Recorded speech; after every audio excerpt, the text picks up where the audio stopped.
Hello বন্ধুরা, তোমাদেরকে সকলকে জানাই শুভ সন্ধ্যা। আশা করি তোমরা প্রত্যেকেই ভালো আছো এবং কি সুস্থ আছো। আজকে তোমাদের কাছে আবার একটি নতুন সাজেশন ভিডিও নিয়ে হাজির হয়েছি। হ্যাঁ বন্ধুরা, তোমরা ঠিক শুনলে, আজকের এই ভিডিওটি আবার একটি সাজেশনের উপর হতে চলেছে। তো চলো বন্ধুরা, বেশি দেরি না করে আমরা ছোট্ট একটা ইন্ট্রো করে ভিডিওটি শুরু করি। তার আগে আমি রতন তোমাদেরকে সকলকে স্বাগতম জানাই তোমাদের ইউটিউব চ্যানেল আরগ্রু দর্শনে।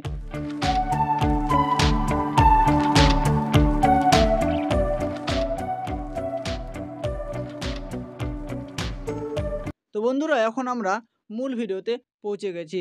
তো তোমরা অলরেডি একটু আগেই খবর পেয়ে গেছো, আজকের এই সাজেশন ভিডিওটি বেঙ্গলি অর্থাৎ যাদের বাংলা সাবজেক্টটি রয়েছে পাস কোর্সে তাদের জন্য।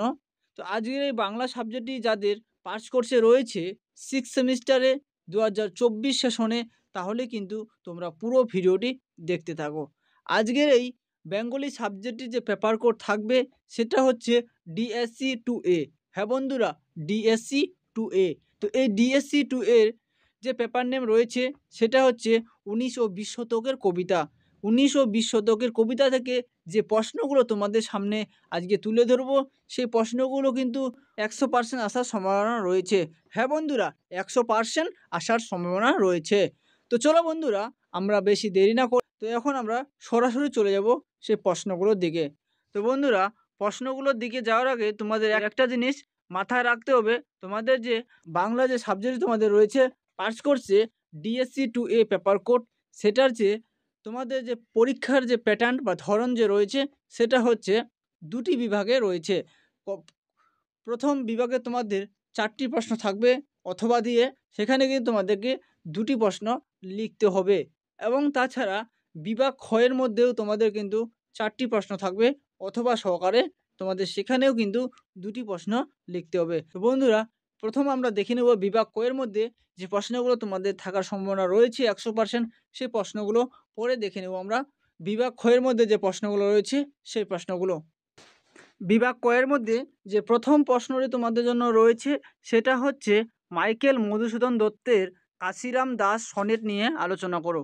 দ্বিতীয় যে প্রশ্নটি রয়েছে কাশিরাম দাস সনেট মাইকেল মধুসূদন দত্ত কাশিরাম দাসের প্রতি প্রতিভা যে মূল্যায়ন করেছেন তা নিজের ভাষায় লেখো। 3 নম্বর প্রশ্নটি যেটা রয়েছে কপোতাক্ষ নদ চতুর্দশপদী কবিতায় বঙ্গভূমির প্রতি কবি মাইকেল মধুসূদন দত্তের যে গভীর অনুরাগ ফুটিয়ে উঠেছেন তা আলোচনা করো বা তার পরিচয় দাও।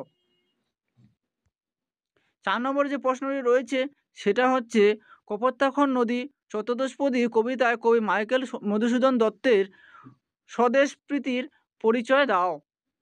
5 নম্বর যে প্রশ্নটি রয়েছে ঈশ্বরচন্দ্র বিদ্যাসাগর কবিতাটি বিশ্লেষণ করে কবির বক্তব্য বুঝিয়ে দাও। এটা কিন্তু অতি গুরুত্বপূর্ণ রয়েছে। 6 নম্বর প্রশ্ন রয়েছে ঈশ্বরচন্দ্র বিদ্যাসাগর কবিতায় মাইকেল মধুসূদন দত্তের বিদ্যাসাগরের প্রতি যে শ্রদ্ধা মনোভাব ব্যক্ত করেছে তার পরিচয় দাও। তো বন্ধুরা, এই ছিল 6টি প্রশ্ন বিভাগ ক থেকে। তো বন্ধুরা, এখন আমরা দেখে নেব বিভাগ ক্ষয়ের মধ্যে যে প্রশ্নগুলো রয়েছে সেগুলো। তার আগে বন্ধুরা, তোমাদের কাছে ছোট্ট একটা রিকোয়েস্ট, তোমরা যদি এই ভিডিওটি প্রথমবার ভিজিট করে থাকো তাহলে অবশ্যই সাবস্ক্রাইব করে দিও, কিন্তু বেল আইকন বাটনটি চাপতে ভুলো না। তাছাড়া তোমাদের বন্ধুদের কাছে এই ভিডিওটি শেয়ার করে দিও, কারণ হয়তো তোমাদের বন্ধুরা বা তোমাদের আত্মীয় স্বজনরা এরকম সাজেশন ভিডিও পায়নি, হয়তো এরকম সাজেশন ভিডিও কেউ ইউটিউবে আপলোডও করেনি। যদি করে থাকে তাহলে মনে হয় এই প্রশ্নগুলো আপলোড করে থাকেনি। তো বন্ধুরা, তার জন্যই বলছি তোমরা এই ভিডিওটি তাদের কাছে অবশ্যই শেয়ার করে দাও যারা এই সাবজেক্টটি নিয়ে দুশ্চিন্তায় রয়েছে। তো বন্ধুরা, তো চলো এখন আমরা দেখে নেব বিভাগ ক্ষয়ের মধ্যে যে প্রশ্নগুলো রয়েছে সে প্রশ্নগুলো। তো বিভাগ ক্ষয়ের মধ্যে যে প্রথম প্রশ্নটি রয়েছে সেটা হচ্ছে 21-এর আইন কবিতার বিষয়বস্তু সংক্ষেপে আলোচনা করো। পরে যেটা রয়েছে 21-এর আইন কবিতায় নামকরণের সার্থকতা কতটা তা আলোচনা করো। 9 নম্বর যে প্রশ্নটি রয়েছে প্রিয়তমাসু কবিতাটি এক সৈনিকের আত্মকথন কবিতায় অবলম্বনের আলোচনা করো। 10 নম্বর যে প্রশ্ন রয়েছে জননী জন্মভূমি কবিতায় নামকরণের কতটা যুক্তিযুক্ত ও প্রাসঙ্গিক তা আলোচনা করো। 11 নম্বর প্রশ্ন রয়েছে বীরেন্দ্রনাথ চট্টোপাধ্যায়ের জননী জন্মভূমি কবিতার বিষয়বস্তু আলোচনা করো। 12 নম্বর প্রশ্নটি রয়েছে শুধু কবিতার জন্য কবিতার নামকরণের তাৎপর্যতা তা আলোচনা করো। তো এই ছিল তোমাদের বেঙ্গলির ডিএসসি 2 এর 19 ও 20 শতকের কবিতা থেকে 12টি প্রশ্ন। এই 12টি প্রশ্ন পড়লেই তোমরা 19 ও 20 শতকের কবিতা থেকে যে প্রশ্নই আসুক না কেন তোমরা সেই প্রশ্নগুলো নিশ্চিত অ্যাটেন্ড করতে পারবে। তাছাড়া এই 12টি প্রশ্ন তোমরা যদি ভালো করে পড়ে যাও পরীক্ষার হলে, তাহলে তোমাদের নিশ্চিত পরীক্ষা ভালো হবে। তো এই ছিল আজকের ভিডিও। দেখা হচ্ছে তোমাদের সঙ্গে অন্য কোনো এক নতুন ভিডিওতে।